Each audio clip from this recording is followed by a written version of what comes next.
Welcome to our next adventure with Chemology 411, a podcast about anything and everything. Kim and her guests will take you behind the scenes, behind the story, or behind the bar. So sit back. Make sure your seatbelt is fastened, tray table in its upright position, all carry-ons stored under the seats. But for this adventure, electronic devices must remain on. As we are ready to take off on our next adventure, introducing Kim Schultz and Chemology 411. Hi, everyone, and welcome to episode 34 of Chemology 411. Tonight, we're trying to find uplifting topics. It's pretty much impossible right now. So we're going to talk about mental abuse, psychological abuse, and kind of like our past, and then how the coronavirus is actually kind of bringing up a little bit of that. My name is Kim Schultz, and I'm your adventure coordinator for this show. Let's say hi to my co-host, Tyson Harley. Hey, fist bump. All right. But this time, I'm just going to be honest, we didn't do the old virtual 3 inches away fist bump to check the 6 feet. I don't have my mask on either. You had this great idea to start it that way. Well, I should have done. I just have my mask on. I don't know if you can hear me or not. Sorry, that is what everyone sounds like right now. You're at the store and someone starts talking to you, and all you do is just kind of because I don't have a mask on, so they can hear me, and I can't hear them, and I'm not going to ask them again. And they're just kind of like it's the Peanuts.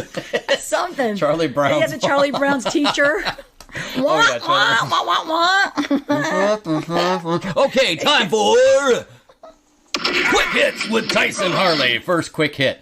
Scales of Truth is another one is simmering up to the surface. Ooh. I could tell. They just kind of have to come organically. Right. And part of the reason was at the end of last week, I polled I've done various case studies on different states.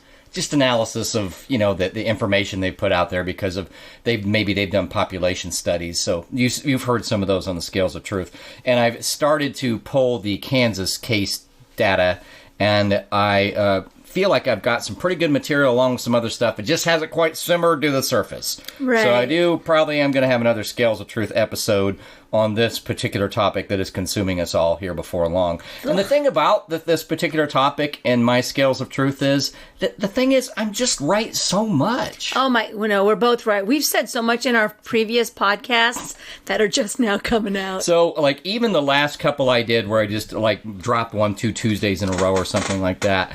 Much of what I said, I've seen in articles recently. Mm-hmm. And then also I'll have follow-ups on what I said that I've found since. All right. Quick hit number 2. Speaking of which, the case studies. Great news. Oh, no. Great news. Okay, so part of the Kansas case study is what? The median age of death is 80.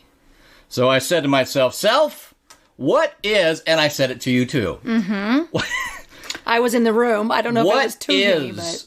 What is the expected life expectancy for a Kansan? Mm-hmm. We looked it up. We did. And the expected life expectancy for a Kansas born just in 2000, let alone in 1940 or something, is 77.4. So the great news is that COVID gives you 2.6 more years of life. Quick hit number 3. Okay, so I had a junk car. I've told you guys about it. I called it Spot because the paint would fall off the primer. So when I finally got a decent car, even though it's entirely used, it's even got a salvage title. Right. But it looks okay, and I can keep it up and I can wash it. Well, this is the time of year, I don't know where you guys live, but if you don't have a garage, forget about it. The trees are just... Yeah. Just dropping stuff all over the car. And it's starting to make me mad, just like it does every year.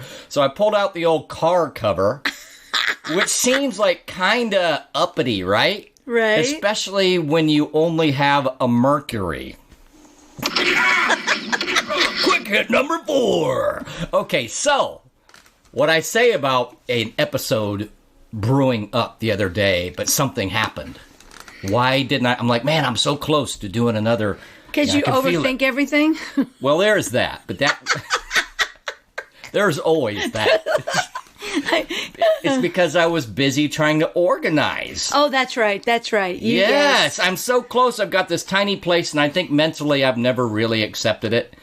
And when you move from a larger place to a tinier place, you have this issue of keeping certain things. And it was really brought on by, as we said before in previous episodes, that I had to start working from home. And therefore, I ended up having to make a computer area when I bought a new computer. And therefore, I kind of regained back some space where it was just kind of the junk room. Everybody has the garage or the basement. I don't have any of that. So I just had a junk room. So in trying to make that livable as a workspace, that started my organization. It continues. Nice. And I believe now, have more space than I need. Ooh, in my small apartment. Very good. Now, there's still some organizing to do, but I'm like seeing, well, I got some space up on that shelf in that closet, and I'm not sure what to put there. It's a matter of organizing, not just a matter of would everything fit if I stuffed up there. Right. Isn't that great news? Yeah. Very good news. My sister thought so, too. I like it. Now I just have to find a house that... Oh, yeah, as soon as I get organized. Yep. And then I can... Well, the other thing, too, is part of that is purging things, right? Right. That you maybe haven't purged. Yeah. So I did purge a few things. Good. And now I still just have to finish it up, but I'm feeling really good about it. Good deal. So, yeah, good deal. Okay, that's the end of Quick Hits with Tyson Harley. Woo! Well, my last week has been quite exciting. I got to mow the jungle. All right. It has been raining. Mighty jungle? Oh, my gosh. I don't know if you've been... Could you come over here every week? I had an entire flower garden in my front yard of cloves. Accidental? Those white things. Now, accidental gardener? Yes. Well, see, my neighbor next door, Tamra, she has all these beautiful flowers. She plants all these different trees, and everything is great. And her whole front of her house is all these flowers, and then it's my yard, and then I was going to take a picture of them because it was like all these white, I think it's all clove. The whole front of my house had these ugly white little baby weeds. And I took it all down yesterday. One man's weed is another man's weed. Flower. No, it's still a weed. So, but the front yard wasn't as bad as the backyard because the backyard had all the weeds that were up past my knees. So, of course, I had to put the mower on the highest four-wheel drive setting, meaning I'm going to have to remow my yard in a couple days. Yeah. Because I had to get through the first part of it. It took me an hour and a half. Normally takes me less than an hour because I had to do little baby strips. And I'm thinking, why did you procrastinate like this? You've literally been stuck in your house for 56 days. Why? And I thought, well, because I've been working and then it rains and then I'm working and I can come up with a bunch of excuses. It has been raining a lot. Mm-hmm. And it's been I don't know where you guys are living, how it's been, but here in Kansas, or at least in Northeast Kansas, it's been a decidedly cool April and May. It's like we're in mid-May. We're past mid-May, and it's still like high of 60s. It's kind of like an April kind of a feel. It's weird. Like the whole season has kind of moved over. I'm okay with that, but it kind of affects the grass. Right. And it's been plenty wet too. Yeah, it's been I guess weird. I don't know that it affects the grass. I guess it was a little bit warmer in regular May weather. It got warm and then it got wet and then cooled. Yeah. But so I went to the backyard to go mow. And the other day, I talked about how I thought Disney was in my neighborhood because every wild animal is just everywhere. I mean, bunnies are everywhere. And I go out to mow, and there's two birds playing in this tall grass, and there's a bunny that's actually burrowed in some of the in the. You killed the bunny! Oh no, I didn't kill the bunny. So I get out the lawnmower and I'm mowing, and the bunny's just like watching me. Mm-hmm. And like it's the way my cat is with the vacuum. It doesn't really care. Yeah, he was kind of like, okay, whatever. And so then I got a little bit closer, and it was like this. Fine. You could tell it was like it jumped off. Well, as I was mowing, instead of the birds flying away, nope, they were just over there, just playing with each other in the mowed grass. I've got a friendly robin. I think I've noticed just in the last month, like there's this one robin that like seems genuinely like, hey, what's up? I mean, I think it's the same one instead of just... These guys are just jumping around and playing. So anyway, today I go outside to check on something. Actually, we got propane for my grill. And there's that rabbit right in the same little spot where it had burrowed down. It was like dead grass. He was just sitting right there. Didn't move. I put the gas on and I was like this, Chelsea, come here. And I waited and she came out and it just sat there. And Your finally, daughter turned into the rabbit? No. Oh. And Chelsea. Oh. She was coming. I said, and the rabbit looked up and she was like, fine. She plopped off and I was like, you don't have to leave. I'm going back inside. I just thought it was... Wait a second, you said that? Yeah, I did. That's awesome. I did. Because it's funny you say this because on the way over, I'm like, you know what? I really did make that observation about that robin. I'm like, I wonder if that robin would actually come over and hang out if I'm on the steps if I got some. I don't mean like, so what do you do, Robin? So what I mean is if I had food. That's how interested it seems and how late it takes to fly away, like from my path. I'm like, I wonder if maybe I should get some bird food, but only for that robin. What are you doing this weekend, Tyson? Me and Robin are hanging out.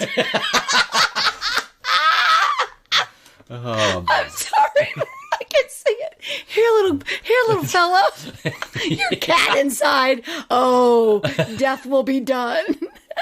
Oh boy. So anyway, woodpecker's still around. But it's not doing the same thing, right? I kicked its butt this morning. I woke up before it started pecking. Okay, in case you didn't hear the last episode, at some point, yes. I think it was the last episode. Yeah, at some point, that woodpecker was waking her up in the morning, 6:15 every morning on my thing, like on the daily. Every day for 2 weeks at 6:15 on the roof in my bedroom, there's a woodpecker. And now I can hear him all over the place, and he's kind of more in the back of the house now. So anyway, what was woodpecker's the story still this here. morning? Well, I had to get up for my 7 o'clock meeting, so I got up and I was laying in bed and I was getting ready to get up and I was making my bed, and all of a sudden it came and I'm like, booyah! Already out of bed. Hey, I have been alone for a long time, but my gym opened up this week. Booyah! My gym opened up this week. Bet you didn't expect that, woodpecker. Yeah, exactly. So that's awesome. So mine did too, but I'm gone. Oh, we walked the lake on Sunday, which is 7 miles, and then Dawn and I got up and walked. We met over at Washburn University. We walked around it, and we were going to do it twice, but it was only 60 degrees and started sprinkling. And I was like, son of a gun! Is that 2 miles? Yeah, it's 2 miles around. Yeah. So we got 2 miles in there, and then Tuesday I went to the gym, and I did a Facebook Live from the gym. You didn't have to do nice. Wear a mask, or... I didn't have to sign the COVID contract that everybody wants you to sign, and there were 2 people in there with masks. I didn't. I just walked in. Hey, what's up? Bleep. Walked on in my gym, and I take my towel with me, and I always wipe my stuff down, so it's not anything new to me, because unbeknownst to any kind of person in the government, I actually know how to clean up after myself. I might be the only one, maybe. I don't know. So that, and I scheduled my perm for the 1st of June. And she told me that I had to wear a mask. And I'm thinking to myself, I'm literally going to have a cloth mask on and perm solution in my cloth mask. Oh, yeah, that's going to be really healthy for me. Sorry, people. You can tell that I'm not a mask person. But then today I found the article that says if you suffer from asthma, do not wear masks because of the carbon, the carbon dioxide that you're actually breathing in can start my asthma up. And so I don't know how that 3 hours is going to go. You're going to make that argument to him, maybe? No, if the salon wants me to wear it, I want a perm. And I bought some disposable masks, so I'll just bring in 4 or 5 of them and throw them in my purse to make it look like a good thing. I'll just put on another mask. I mean, if it gets wet, but I'm not going to sit there and breathe in perm solution. I didn't know perms had that much liquid going on. Oh, it's 2 bottles. 2 bottles of perm solution goes on my head. And so some of it they have to put cotton around. They put cotton around your head, and it just drips. So I have to hold a towel like this. That makes sense. So, but still, So anyway, and the reason is trip in June now? Yeah, my trip's in June. I'm going to Dallas in June. And of course, we went from opening our first phase to our 1.5 phase, and then the governor says we're going to do phase 2 with limitations. So that's more like a 1.8. Yeah. You can't have a phase 2 with limitations. Yeah. Because phase 1.5 was limitations, and now they're limiting even more. Okay. So the I need to go look to see what that was. Yeah. The casinos can open? The casinos can open. When can theaters open? Open a Friday. Oh boy! Fridays the theaters but it's limitations. It's of course social distancing and all that kind of stuff. So no curling up with your lady in the movie show. Sorry. Elle's gonna bring Robin. Just fly through the door. Just fly through the door. I'll distract him. You fly. You're not gonna live that one down. And then we'll watch Snow White together. And Robin will sing along. Oh, she sounds like a neat girl. Or bird, whatever. She's red-breasted. That's probably... That's too much information. Too much information. I barely know her and I knew that. What kind of a woman... I should know anyway. Oh, Lord. We almost went down a bad thing, and it's not even the end of our show yet. All right, so this show... and we are going to come up with a topic next week that has nothing to do with this stupid virus. I'm to the point right now, like, I was compassionate, and I want to start this. I want to start this out by saying there is a COVID-19. Yeah, isn't it weird that you have to say that? People are sick. People are dying. It is contagious, and I'm tired of people thinking that because I don't want to wear a mask that I think it's a hoax and that people aren't getting sick. Just like the other day when someone said, you have asthma and you're not wearing a mask, and I said, no, I'm not wearing a mask, but you're not scared. I said, we can't live life in fear. And that triggered something in me, like, but you're not scared. And what people don't realize is that for 10 years of my life, I lived in fear, real fear, like an actual knowing that something could possibly happen to me, being married to my first ex-husband. And then they're trying to convince us and put us into this state of fear. So the other day on Facebook, I made a comment about... evidently my mental health doesn't really matter to anybody.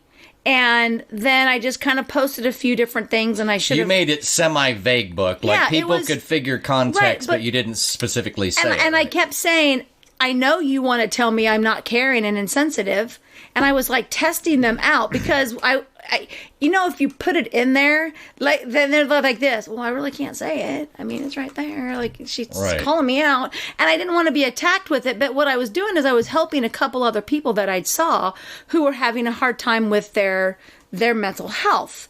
And right now, suicides are booming. Like, it is ridiculous, the amount of people committing suicide right now. And it's only going to get worse once all the bills and the creditors and everything, when the COVID is gone, you're going to get the calls from the creditors, and they're going to be wanting their money, and they're going to be complete assholes like they normally are. Trust me. I've already had to deal with that with my second ex-husband. So I didn't really say too much about my abuse, but I said that I am a survivor from mental abuse and that I don't appreciate people saying things to me. So before we get started, I wanted to tell you what my trigger words were, because I had some triggers that caused this whole thing. Okay. So the triggers was an inconsiderate idiot not wearing a mask. So I don't wear a mask, so I'm an inconsiderate idiot. Now, it wasn't, hey, Kim, you're an inconsiderate idiot. It was, I went by this place and most of the people didn't have a mask on. And the person says, blah, blah, blah, blah, blah. Those inconsiderate idiots are not wearing a mask. They should all die. Okay, that's kind of fun. If you leave the house without a mask, pick a family member before you do, and that's okay to die. What does that even mean? Doesn't mean anything, because what does that mean? As I said on the Scales of Truth, and we said here, we now know, and it was pretty obvious even back at the time of the Italy data, that the real at-risk population is elderly and mostly with co-conditions. So as long as you're not going and hanging around old people, and as long as you avoid them, you going out by yourself is not the same thing in any way, shape, or form. I said before, I'm going to go on a slight tangent. Is that when we have to act like you must wear a mask all the time, it's kind of like somebody wearing a 4-foot bumper around their body 24 hours a day on the chance they'll get hit by a bus. Yes, it helps. But practically, you really hardly ever need it. If you're doing other, like, unless you're not smart enough to look across the street. The street, ways. Right. Unless you don't walk on the sidewalk. Right. You know, so it's like there are so many other things already make you 99.99999999999% safe that you can do it, but just understand it's mostly just for your edification, not for real safety. Anyway, go ahead. Well, and like you had earlier said, someone thinking they know more than me, that irritates me more than anything, because this is my body, this is me, I think I know it, but now they're telling me, no, it's not about you. And this is what really triggered me. You need to stop thinking about yourself, and you need to think about everybody that's around you. And we'll get into how that's. Well, what do I say real quickly on this topic? I say I am, because the whole first idea was to let the thing spread, but slowly among the healthy population, which will then be shields for other people. So if I happen to get it, even though I'm careful, I'll be okay with it, and then I'll be a shield for other people. Right. So how am I not helping it by not helping the situation and other people by letting it spread among the healthy population potentially? I mean, I'm not trying to go, I'm not trying to get it. Just to get it. Right. But if I get it, that's not the worst thing, because I will get through it. Right. Just statistically, it's nearly impossible. What did I tell you earlier? Median age is 80. Okay, right. We're both basically 3 decades less than the median age of death. Right. And I don't have any comorbidities. So I will be a part of the shield. Now, isn't that another way of looking at it that actually says, oh, you're seeing it as a potential way to solve the problem too, because I am. Right. We all have our other stuff. Someone calling me ungrateful. I'm ungrateful. I don't even understand that. I don't even get where these strangers who do not know me consider that my actions are ungrateful. All right. And they want us all to die. I honestly, and I Now, is that a quote, or is that your thought? No, that's what it's a group of people go out and they get the COVID, and they're like, you know what? That's what they deserve. And I hope they don't get the medical treatment that they need. Those are comments that people put on Facebook.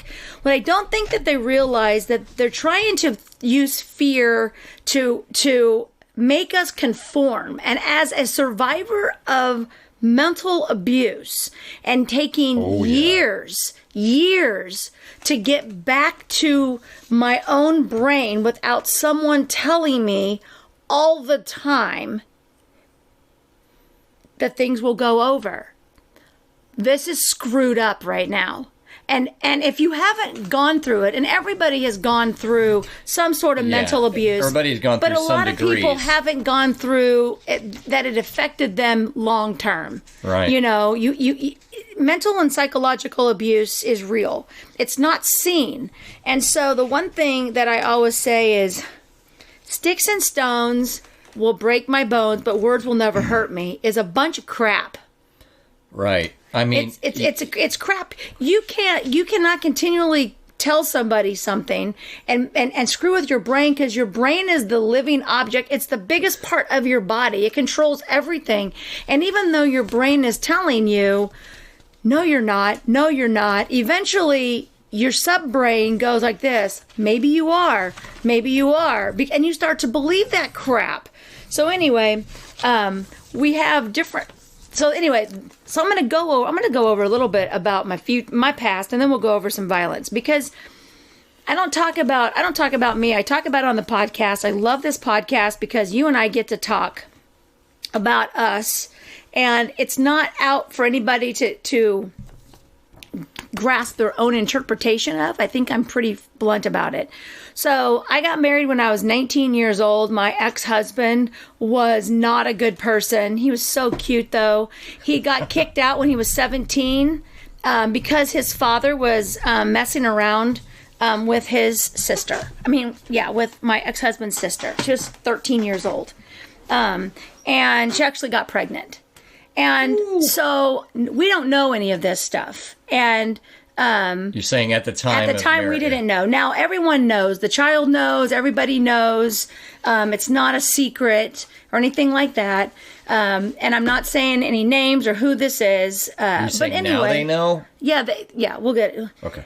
So anyway, we've gone over my like what led me up. So you'd have to go find the high school episode of of the things that have happened. But I kind of went on a wild streak, and I met him, and I didn't know why I was supposed to be with him. He just wasn't a nice person. He wasn't abusive to me at that point because he was so cute, but he still went to the youth center and he stole stereos and he fought a lot. So I always felt safe because I knew that nobody would touch me because of who I was dating, right? Which is really not even a good thing. So that's not good, but whatever. And so we ended up getting married when I was 19 years old, and it was really not a good relationship. He cheated on me the entire time. And I know this because a lot of them just called me and told me. It wasn't like I had to figure it out, but so I was told all the time that I was a horrible person. One of the things is like if I left a cabinet door open, crazy.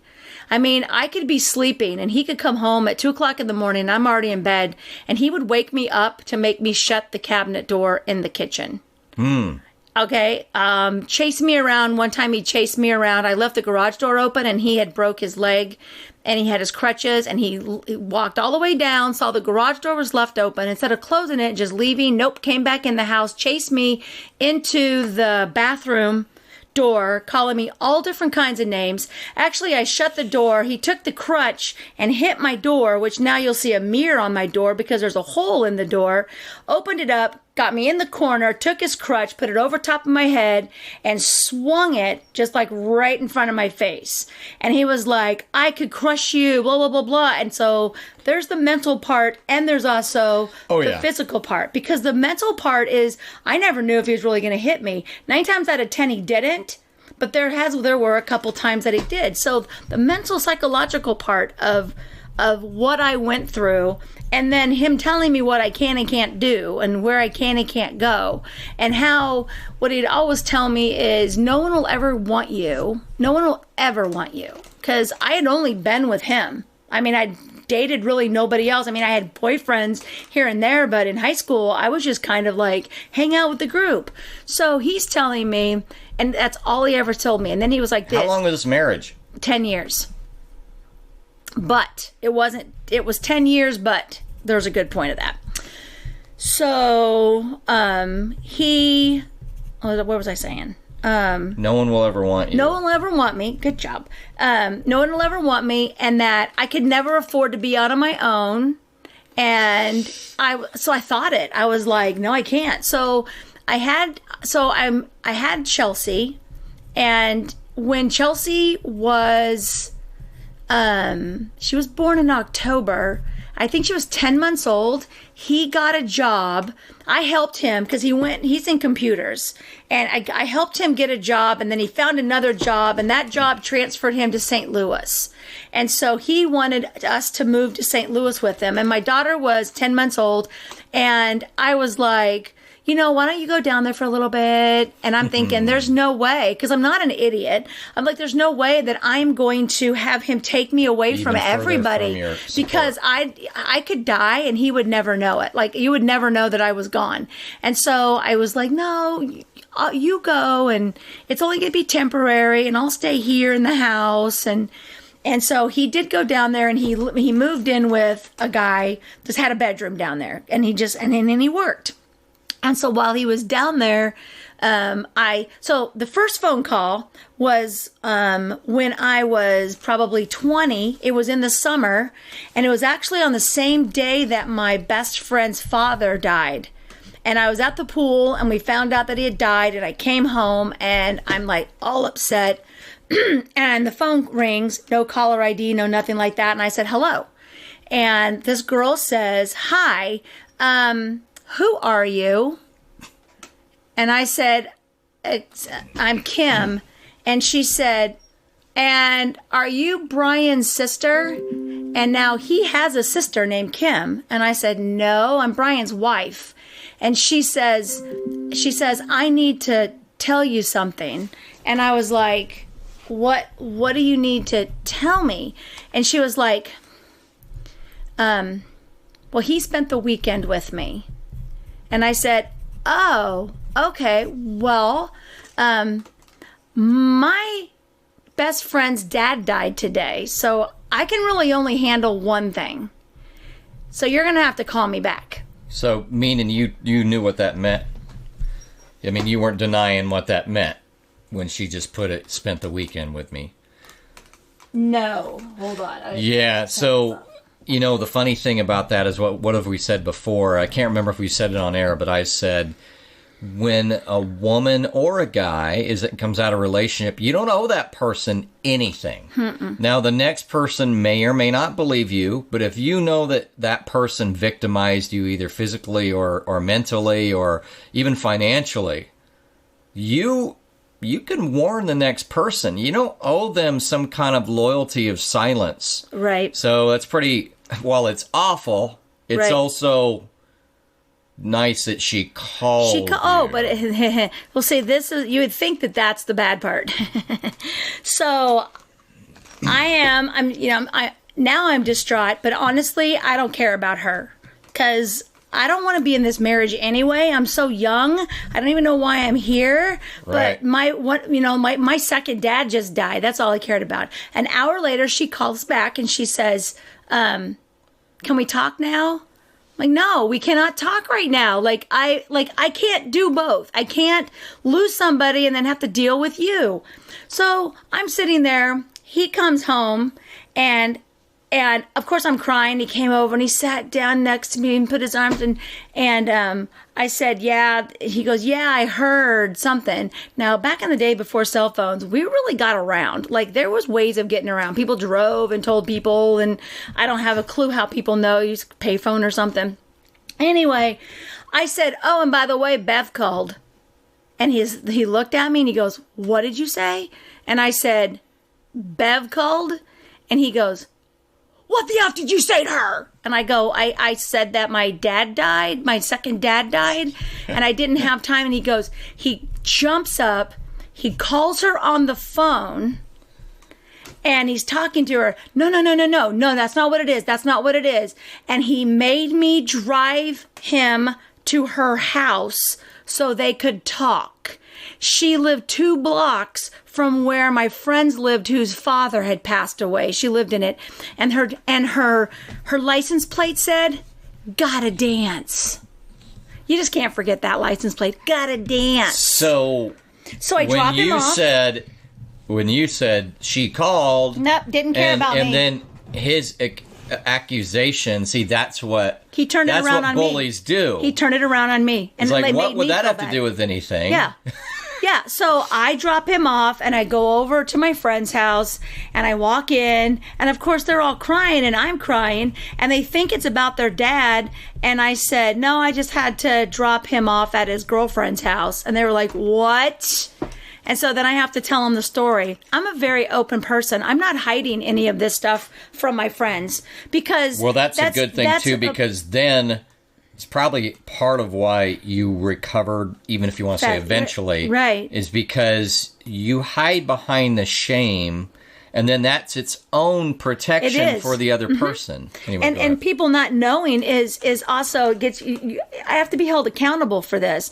So anyway, he went over there. So that's the first time he did that. So that's the first time he cheated. The second time is he's in St. Louis. I'm laying out in the sun. I get a phone call. And it's a girl, and she tells me once again that she has been seeing my husband. And I said to her, okay, well, he's all yours. And I call him on the phone. And like I said, once again, I don't even know how we got a hold of each other because there's no cell phones, but I get a hold of him. And I said, I don't even know what her name was. And he was just like, nuh-uh. And I'm like, yeah. And so I'm sure I made some smart ass remark to him, and I hung up the phone, and I went back outside and laid out in the sun in my little baby pool with my daughter. We kept playing in the pool. Now, mind you, St. Louis is, I don't know, like 4.5 hours from here, 5 hours. Yeah, something like that. 5 or 6 hours, whatever. He made it in 1 hour less than normal back to the house. After I hung up the phone, Isn't that funny? Like, he jumped in the thinks car, he has came something back. to protect. If you had something to protect and preserve, then why did you do that Why stuff? would you do it? Well, anyway, but he's in the car, no cell phone. She calls me back. Now she calls me back, and she says to me, if you don't believe me, I'm pregnant. And I said, oh, okay. And she was on. So I said, I'm really got to go. My daughter's outside, hung up. She calls back the third time. By this time, Kim's brain started working. And I said, how far along are you? And she was like, oh, I'm whatever. And I said, okay, well, just to let you know, we have good attorneys. And from what Brian said about you, you're not very stable. So I'm going to have my attorneys just make sure that you lose custody, and I will take it because I do home daycare, and I'll be glad to raise a baby because a baby shouldn't be put in the middle of something like this. Guess what? She lost the baby that day. Yeah, the very same day that she says, I'm pregnant, then she lost her baby. And her excuse eventually was she had painted the trailer that she was living in, and the fumes had made her lose the baby. So Anyway, but if you look at that story here, I'm playing games with her. I don't understand, like, because you're that's not who I am. But I was like, you know what, you can have him. And guess what? He didn't want her. I'm like, oh my gosh, why don't you cheat on somebody that you actually want to leave me for? That would be perfect. That'd be great. That'd be good. So anyway, we went through all that different stuff. So we have blaming a partner for all the problems in a relationship.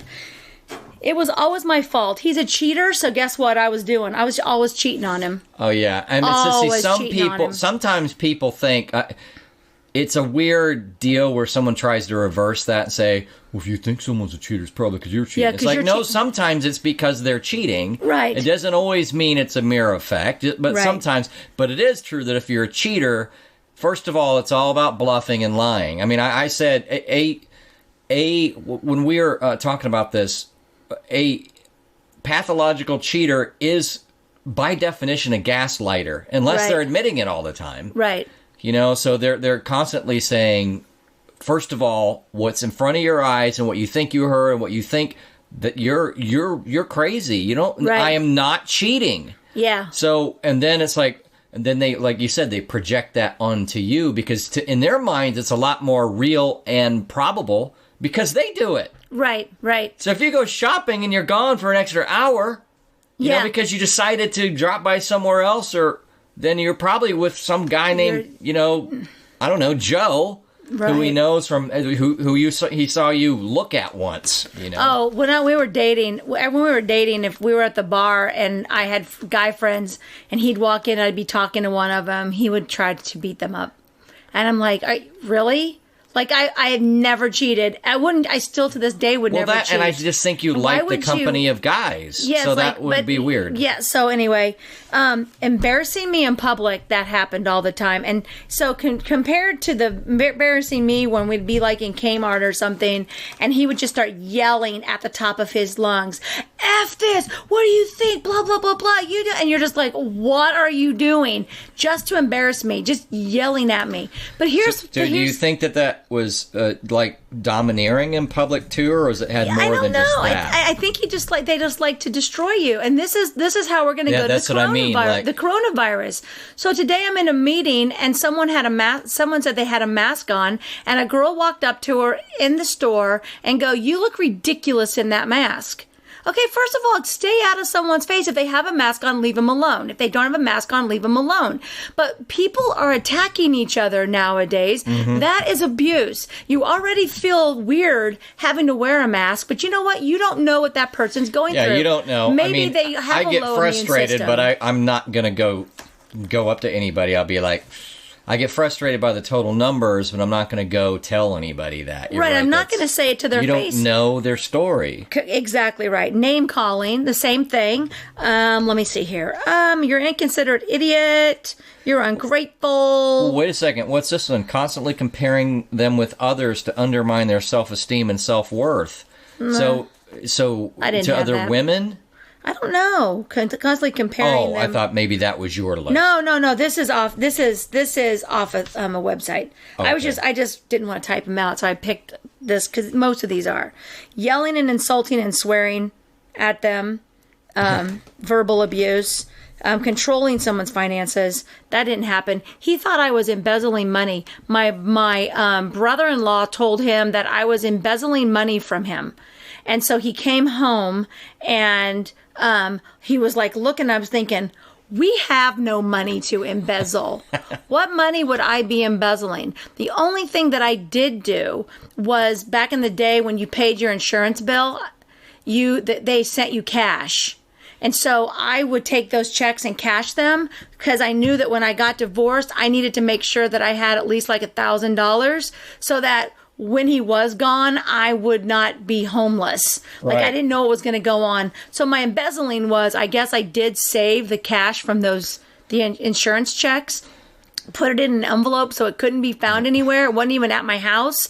And yes, I did do that. Where did your bro-in-law create that fable from? Just from whole cloth, or is probably he piece of work too? Because he too was cheating and not, wasn't doing anything better, and probably overheard something. I don't know, but anyway, he never told me what to wear, so that's on here. That's one I'm on here. Yeah. Well, what about? So he was never worried about you looking. Well, no. This is this dude saying this, not Tyson. Slutty. No. Or anything like that. No. Okay. Before I had Chelsea, I weighed 98 pounds. I still wear little skirts, but no, he never cared about any of that stuff. Preventing them from seeing my friends. My friend Terry was having a really bad time one time. We were still living in the apartment, so I'm 19, 20. And she called up and and his friend who she was dating and he goes, and I said, I'm going to go grab a Coke with Terry. And he goes, you may sit on the stairs. You will not be leaving. So we sat outside in the ghetto and we talked. Based on what kind of grounding were you in that he thought he could do that? I have no clue. None whatsoever. But that's true. I mean, but I did. I was just like, well, we better not leave because I don't want to make him any more mad. Classically, I mean, what does an abuser do? They remove you from your support network. Right. Yeah, whether they do. Whether that's just in place or whether that's moving, they put that wall up either with distance or with control. So because other people are going to try to tell you, Kim, how bad he is, and he knows they'll lie. They're going to lie about and turn them on you. But yeah, maybe because you need, that's what they think, and they're correct. Well, but about this coronavirus, the pandemic, you've now told me who I can and can't see. Right. Like you're telling me, and this is in other states. We're not as bad as some states where they close the parks and they shut everybody in their houses. That's abuse. I mean, as much as they think they're trying to do it for safety and that people are saying this, they're trying to convince themselves that it's for safety, but it's abuse to throw and say, you can't leave your house, you can't go down, you can't open up your business, you can't run your business, you can't make a paycheck. Who's telling us what we can and can't do right now? Amateur central government. Yeah, amateur central command economists who don't even know they're doing it. It's like they don't realize it. They're doing threatening suicide. He did that a couple times. He threatened suicide. And so about that, I mean, you talk about, if someone is caring, and on the one hand, they just assume this person was out of their life because they know it is not going well. But on the other hand, they're not out of their life, and they're a human to which they are currently associated and at one time thought they loved. I mean, even if not, just the nightmare of being that close to something like that happening would be scary to you. So that one's very interesting to me that he did that. And you had a couple of stories. I was gonna say, yeah, a couple. At first he started doing it, and I would come home. And people would be like, don't go home, don't go home. I mean, what if he's got a gun, he's going to kill you? And I was like, but I got to go because I don't think I could live with him killing himself. At that point, I was too immature to even, I can't do it. And it wasn't that you couldn't live without him. And it's that you just thought that it would haunt it. It would haunt you. Just to think that someone killed himself because he said it was my fault. It was my fault. And I think it was like the third time where I said to when it's the third time, and it had been, things had already happened, and it was going a little bit farther, and I was like this. I said, so how are you going to do it? Hopefully, if you do it at the house, it doesn't leave a lot of blood. Like, pick a way that's not going to leave a mess. And he was mad, but you had to pick his mood, and he was just, and I was just like, please stop telling me you're going to kill yourself unless you're really going to kill yourself. That's the point where you get to where you can't deal with it anymore. I wasn't trying to be cold-hearted, but I had accepted it, that if he kills himself, it's not my fault. Yeah, it's kind of like it's a corollary to the idea of, that I've said many a times, because I've had a divorce, and there's a switch that flips, and all the trouble that you've gone through is just no longer worth it. And at that moment, it's over. Mm-hmm. It doesn't matter if the person then turns into, or if it's you, if it's your fault. Like, at that moment, that person, if it was their switch that flipped, it doesn't matter if you are suddenly the world's best person from that moment on. The switch flipped.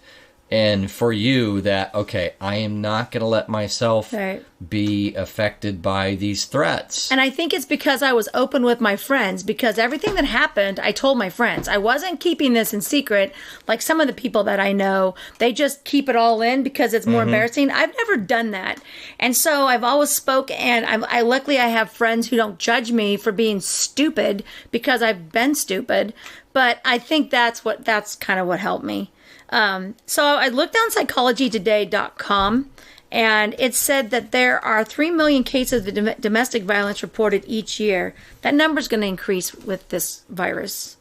That's just an average normal day. Yeah, see, I've seen some of the stories that say as much, but I just haven't read a lot. And experts that I usually trust saying that they've cited stories, but I've just never read details But yet. There's no way of knowing right now because everyone's stuck in their house. Well, there's that, working and from there's home. and also, and even with, although I'm gonna do overlap into child abuse, the normal checking is not happening. occurring. No. Right. It'll be there. And then, of course, abusers often blame their victims. We know this. Over time, the abuser will chip away at your self-esteem, and it causes you to feel guilty, doubt yourself, and distrust your perceptions. That's where I'm at right now. I'm at the distrust your perceptions, because as much as I just want to get out, whenever I turn on TV and I see a group of people on a TV show, the first thing I think of is they're not social distancing. And like, I'm thinking, whoa, I'm still not that, yeah. And then you're mad at yourself. Then you're mad. I'm like, oh my God. It's not the fact I want them to social distance. It's the fact that it even comes up like it's a joke in my head. Like, oh, they're not social distancing. Right. I'm not thinking that they need to. But I'm like, oh my God, everything is social distancing. So today, I have a productive afternoon of work. I'm working at the afternoons of the building, at home in the morning. And so I've been pretty enveloped in the work. Kind of forgot about the general world. Turn on the radio accidentally, and I'm not kidding you. The first 2 words I hear, COVID-19, followed by Tyson saying the F word at really, really loud as I'm switching it off. Like, it didn't get to the 4th word. The first 2 words. Anyway, right, exactly. Exactly. So we have... There's a lot of stuff. Then I went to the... Go ahead. So do you think at this... I think that this is obvious in one sense, but just like this lack of empathy. What is it? Just that they're too young and they don't know how to behave in relationships? Is it just truly lacking empathy? It's hard to tell. I mean, I do believe at least young adults can change. You do mature and get better, but does that mean like at the time you just don't get relationships, or is it really a sign for the future of how that person's probably going to be? It's a good indication, it seems, for the near future is how they're going to be. I'll be honest with you. I believe that people behave or they treat each other. It depends on the two people that are together. So do I believe that someone that is abusive can change for somebody else? I definitely do. And I believe that, first of all, I have to believe that. But secondly, I believe that people connect with different people differently. And one of the things that my ex-husband said to me probably, I don't know, 10 years after we were divorced. And mind you, when we got divorced, I took all the blame. And we've talked about this in another episode. I took all of the blame. For self-preservation. I said, it's my fault. This is all me. He tried really hard. We had a great summer. He thought I was going to let him back in. I said, no, he blew up just like normal. And then, of course, we went to Disney, and then he left early. And now his current wife, that's where he's still with her. And it was about 10 years later, and he was very mean to her, too. He was not nice to her. She stuck up more. She probably had more stuff happen to her because she stuck up for herself. She had more gusto. But then again, I was also very young when we were starting, to get together. But about 10 years later, he said to me, I know that I told you that it was a mistake to get divorced, but honestly, you allowed me to treat you the way you did. And it never would have changed. You deserve to find someone who will never treat you the way I treated you. And to me, it was his way of apologizing, but I didn't need an apology. I don't need someone to apologize to me. It did stick in my head. And mind you, I don't think that relationship he's in now is any better. It's not like, I think a lot of women are like this. I don't want to let him go because I think I can still change him, and then he's going to be with somebody else. And then he goes with somebody else, and he is nice to her. And you're like, oh, he is not. It's behind. You know what? Two different personalities click differently. And I have to hope. Or small lessons are learned. Right. You learn something, you can change. And so I totally believe that. But currently, right now, we are putting through probably 90% of our population, and the other 10% don't know what's even going on, really. They're all being mentally controlled by either side. It's either the mask or the not masks. Everything is really bad or it's not so bad. There's like different sides and everything. When you read people, they're so scared. That's what's happening right now. Or these commercials that are telling stuff. The abuse that's going on in our brains right now is ridiculous. And I think because I've been through it for so long and I've worked so hard, that's why it's bouncing off in my head. It's pissing me off. But I'm not falling for any of this stuff, as opposed to, if this was really, really serious, we still should have handled it a little differently. Like, we were not ready for anything like this. Even if it wasn't as bad, it's turning out to be horrible. So something I see in these articles, I want to bounce off you, that one thing to know is that, of course, some people punish with anger and others with silence or both. And that's a real thing. I remember having a coworker that I kind of consider getting mental abuse from. So he was sharp as an electrician in the Navy, and you would go up with him on some job on the deck of the aircraft carrier, and you'd ask him, "So what are you thinking?" And he just wouldn't answer. It was like this form of condescension through silence. Right. So I think there's some of that, and then just the idea that you are trying to interact and maybe they're cheating or for whatever reason, and right now you're not even good enough to get a response from them. And if they can get you to believe that and tolerate that you're not even good enough for them to have a response and you're supposed to put up with that, that means they control you in that way, right? Mm-hmm. And then it also says some people allow the abuse to continue because they fear confrontations. Usually they're martyrs, caretakers, or pleasers.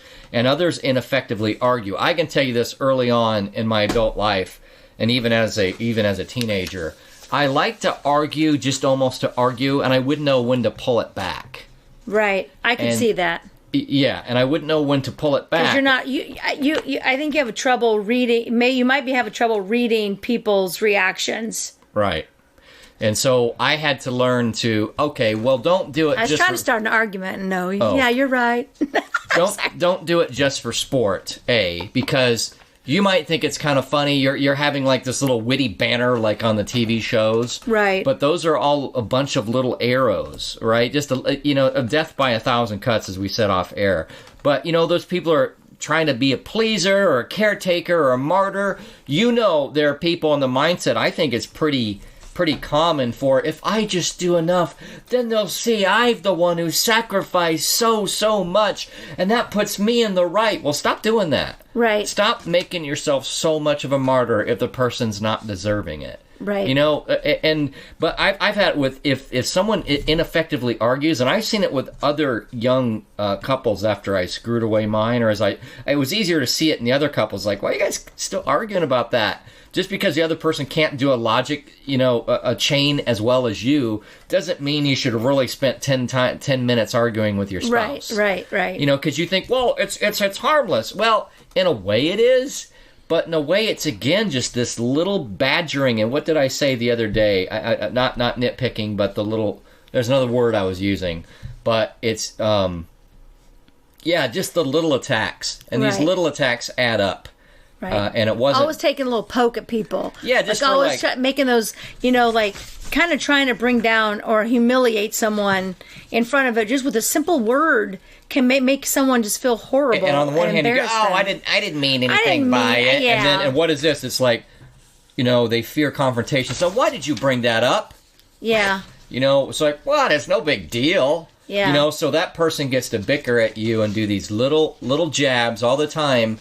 And then you're afraid to go, why are you bringing that up? You ever have I've got a sister who likes to bring up all those little dumb stories from 15 years ago and tell them in front of people. And they're kind of embarrassing stories. Right. For the most part, it's rare enough.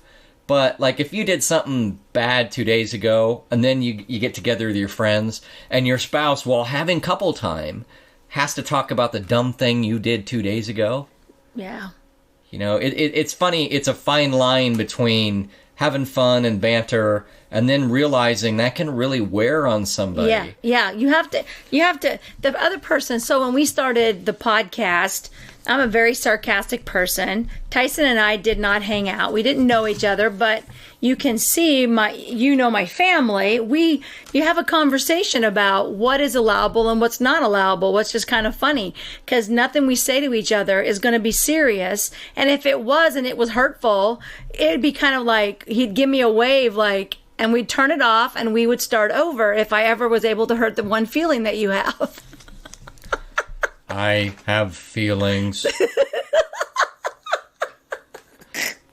They got incorporated with update 2.7.6.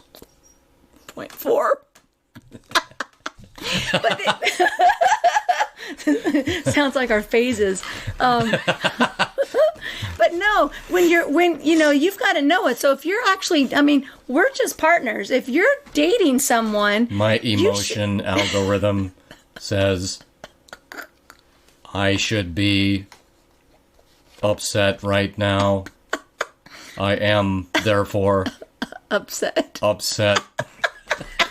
Anyway, go ahead. But if you're dating someone, this should automatically be known also. Like, why be doing this? Would we know where we can go with each other? But dating someone, you're just oblivious to their feelings. Yeah, it's weird, right? And I do think really weird.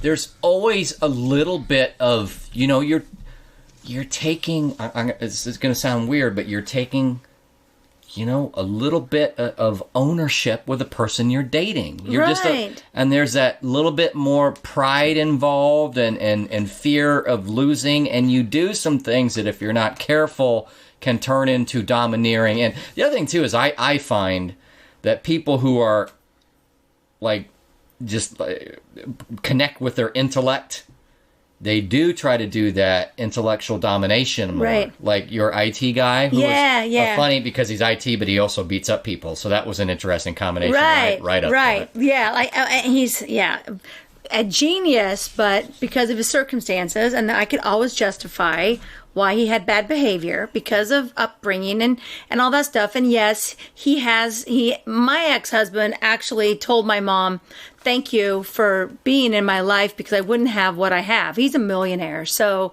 I wouldn't have what I have if it wouldn't be for you and Alan. Meaning he told my mom that thanks to Kim? No, thanks to my mom and dad for being there and helping him and giving him what a normal life is, because his family wasn't that way. He really appreciated that. He didn't know what health insurance was. He didn't know what life insurance was. He didn't know any of that stuff. And my dad, talked to him about different things. So, go ahead. They're not always a jerk. They're not always a bad person. It's just that at no time in my life is any man ever going to raise his fist at me again. Can't do it anymore. Not going to happen. And for some guy to belittle me and hurt me on purpose. Now, like I said, if we have that rapport and it's funny and we know it, I don't mind if you dog on me. If you bring to me, up, it's like if it's clearly just garbage, it's just like nothing. If you said Kim talks a lot, I do. Even then, it's like, well, you should say it because it's true. But right, I do. I talk a lot, so it's there's certain things. But anyway. So IT types too. IT types for me, like people coming from my background, like math, like science. Mm-hmm. They do the Spock thing like that. What do you mean it hurts your feelings? It shouldn't hurt your feelings. That's not logical. And I've said before in other episodes. The logic is that you need to understand that the person's feelings are hurt and therefore act accordingly from there. Right. Don't try to find the causal or whether or not that's logical. Just start from that logic deal. And the other thing you said about what he do? He said he took that not chair but a crutch. Yeah, his crutch. And I think, and you said I didn't think he was going to, but. I never knew for sure, and it could happen. Yeah, never knew. I think I said that wrong. He didn't know when he might have. He didn't, but he could have. And that's what guys have to remember. I've said this before, too. You can know you would never hit a woman, but you can't. You got to turn down the testosterone because that's abuse. If you say you never will, but you also have to show your frustration. I need you to understand that I'm hurt right now, and that's going to come out in my frustration of slamming this desk. Right? And when that happens, that's real nice that that's your limitation. Right. But when you make such a show of force in front of someone that you can be seen as a physical threat to, they don't know what's in your head. They just know you just seem to have lost control in front of them, and they wonder how much more you'll lose control. Now, you'll know that, well, I'll throw a dish, but I'll never throw it right at her. I'll throw it over there just to show it. Well, yeah, but that's still not good. No. You knowing your limitations of your little show of frustration and force, you can tell that I'm genuine about how much this is hurting me right now and how frustrated I am. Otherwise, I wouldn't have had that big outlandish thing where I threw the thing and broke it. Well, that's in your head. Yeah. That other person doesn't know it. Exactly. All right. Well, this is getting long. We still have more to talk about, so we're going to take it over to an excursion. I want to try to keep these episodes to an hour long. We still have like 10 pages left. So anyway, we're going to end it here. We're going to go over to an excursion. So check out the excursion. It'll be following right up here. Once again, thank you so much for giving us your time, and we appreciate our listeners and are excited that our show's growing so fast. Make sure to go to Chemology 411 on Facebook, join our group, make some comments. If you have a story and you want to talk about any sort of abuse or whatever, you don't have to put on the Facebook page. You can the group, you can actually send us a message and we can answer it there, or please comment on this episode in the group as well, because silence doesn't fix us. Are you going to punch me? No, just let us know. Oh yeah, he's threatening you, I guess. No. Just tell us who did it to you. Oh yeah. Tyson's gonna go. He's gonna give him one. He's gonna give him a what for? Oh, yeah. I'll fight like a girl against him. Thank you, Tyson, for helping make Chemology 411 so awesome. All right, thank you. Let's shoot to this excursion. Woohoo! All right, we'll talk to you guys soon. Please make sure to keep taking all of your adventures. Bye-bye.